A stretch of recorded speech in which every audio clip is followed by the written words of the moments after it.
The quilt on the bed was a pattern I didn't recognize. Not my mother's stitching. Not my grandmother's colors.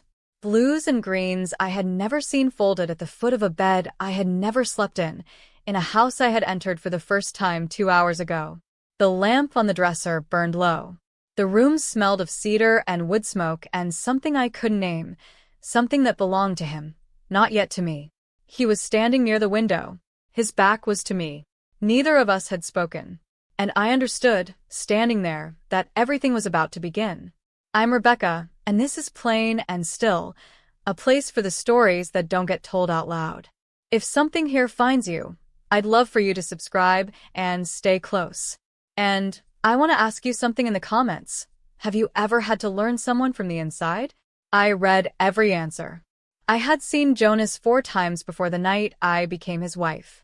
4 times in 3 years, twice at community gatherings, once across a barn during a frolic when we were both working and there was no occasion to speak, and once at a Sunday service where he sat on the men's side and I sat on the women's, and we did not look at each other at all, or if we did, I don't remember it. I want you to hold that number. 4 times. I want you to feel the weight of it, because everything I am about to tell you happened inside that distance. He had said something to me once. 12 words, maybe. At the harvest frolic, I was carrying a basket and he was moving past me in the opposite direction and he said something about the weather or the work. I honestly no longer remember which, and I nodded and kept walking. His voice was lower than I had expected. That is the whole of what I knew of him. His voice was lower than I expected, and he had been considered steady by people whose judgment I trusted. And his family was known and respected in our district. That was the ledger. That was what I brought into the room with me that night. He said something to me that first night. I want you to know that from the beginning that he spoke and what he said has stayed with me for 30 years. But I am not ready to tell you what it was yet. First, I want to take you back. Back to where this kind of marriage begins and what it actually feels like from the inside, not as an outsider looking in with questions, but as a girl who grew up inside it and understood it completely and without question, until the night she stood in a stranger's room and realized she was that stranger's wife. I was 16, the first time I went to a singing. That is where it begins for Amish young people. The singings, held on Sunday evenings after church, in someone's home or barn, where the young unmarried gather to sing from the Osbund and, beneath the singing, to simply be near each other. The room was warm. Voices rose and fell together in the old slow way. Boys on one side, girls on the other. And there was something in that room, a kind of charged ordinariness, that I have never found language for. Even now. We were young. We were watched. We were beginning, all of us, to understand what we were moving toward.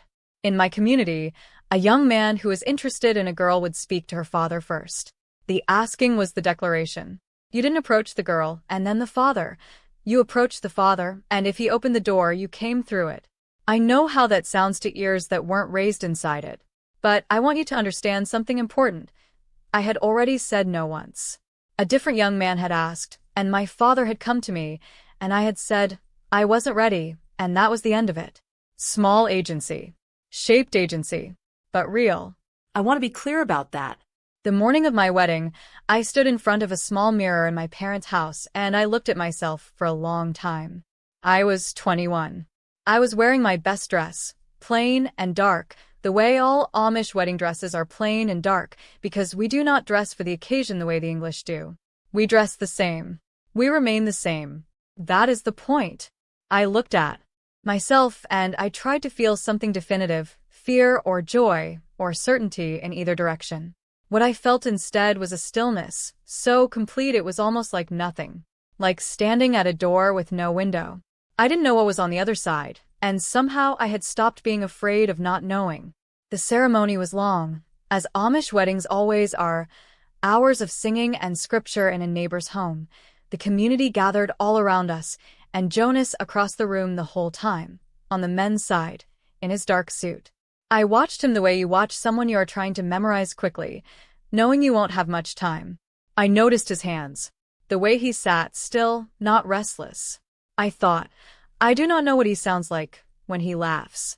I do not know what he does when something frightens him. I do not know what he loves most in the world. These were not complaints. They were simply facts. A list of distances I was about to begin crossing. The ride to his home was cold. Late October, the light already going amber and low by 4 in the afternoon, the fields stripped bare on either side of the road. Jonas drove. I sat beside him. We spoke a little practical things, I don't remember what. I watched his hands on the reins and I thought, these are the hands I will know for the rest of my life. There is something clarifying about that kind of thought. Not comforting, clarifying. He pulled the buggy to a stop in front of a plain white house with a good porch and a barn set back to the left. He helped me down. He opened the front door. I stepped inside. The room was plain and clean and completely unknown to me. He closed the door behind us. And something settled, quietly, finally, into the truth of what my life now was. The lamp on the dresser made everything amber. Jonas had moved to the window, not to look out, I think, but because he needed somewhere to stand that wasn't toward me. I understood that. I sat on the edge of the bed, on top of the quilt with the colors I didn't recognize, and I folded my hands in my lap the way I had been taught to sit since I was small. The room was quiet in the particular way that rooms get quiet when two people are both being very careful. Not hostile quiet. Not cold. Just careful. He was a man, I would come to understand much later, who was also standing at a door with no window. He just didn't say so. Not yet. I counted the floorboards. I don't know why. 7 wide planks between the door and the far wall, dark wood, worn smooth in the center, where feet had walked the same path for years. Someone had lived in this room before us. Someone had folded their hands and waited in this same quiet, maybe, in some other year, in some other beginning. I found that thought steadying in a way I couldn't explain. We were not the first people to stand at the edge of something unknown and simply wait for it to become known. The lamp burned. His back was still to me. And then he turned. He looked at me for a moment without speaking. Not studying me, just looking, the way you look at something when you are deciding how to be honest. Then he said, I don't know you yet, but I intend to. 7 words. He said them quietly, without performance, the way you say a thing you have thought about carefully and decided is simply true. Then he sat down in the wooden chair near the window, and the room shifted. Not dramatically, not with any sound, but something in it released. Like a breath neither of us had known we were holding finally, let go. I had prepared myself for so many things. For instruction. For expectation. For the careful, well-meaning management of a woman who is now someone's wife and needed to understand what that meant in practical terms. I had prepared myself for kindness that kept its distance, warmth that had a purpose. I had not prepared myself for someone to name the truth of the room out loud. I don't know you. He said it without shame, without apology. He said it the way you name weather, not as a failure, just as a condition. And then he said the second part. But I intend to. That second part is what undid me. Quietly. Completely. Without a single dramatic thing happening. What he gave me in those 7 words was not love. I want to be precise about that. It was not a declaration, not a promise of feeling, not the beginning of a romantic story. What it was, what I have spent 30 years understanding it to be, was information. He told me what kind of man I was dealing with. He was a man who would rather say, I don't know, than pretend. A man who understood that the not knowing was real and who chose, instead of hiding from it, to name it and then walk toward it. That is not a small thing. In a life where so much was left unspoken because speaking implied doubt, a man who could say I don't know you, yet was telling me something I could build on. The days that followed were ordinary in the way that all important things are ordinary when you are inside them. He asked me, that first morning, how I took my coffee. A small question. I almost didn't register it. But he waited for the answer, and when I told him just a little milk, no sugar, he nodded and remembered it the next day and the day after that.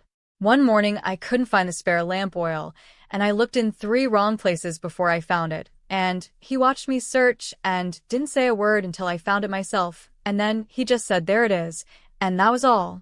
No impatience. No correction. He was learning me the same way I was learning him. Slowly. Without announcement. From the inside. I met a woman named Miriam at a quilting gathering years later, from a neighboring district. married young like me, to a man she had known only slightly before the wedding. I asked her once, carefully, what her husband had said to her on their first night. She thought about it for a moment. Then she said he had talked about the farm, the south field that needed drainage, the schedule for the following week. Practical things. Good things, she said. He was a practical man, a steady man, and she had built a life beside him that she did not regret. But she used a particular phrase. She said she had learned, over the years, to live alongside him, not toward him, alongside. I understood the difference immediately. I have thought about that difference ever since. The marriage I built with Jonas was good in the ways that matter. He was present. He was steady. He kept every word he ever gave me. And I will tell you this because I think you deserve the full truth.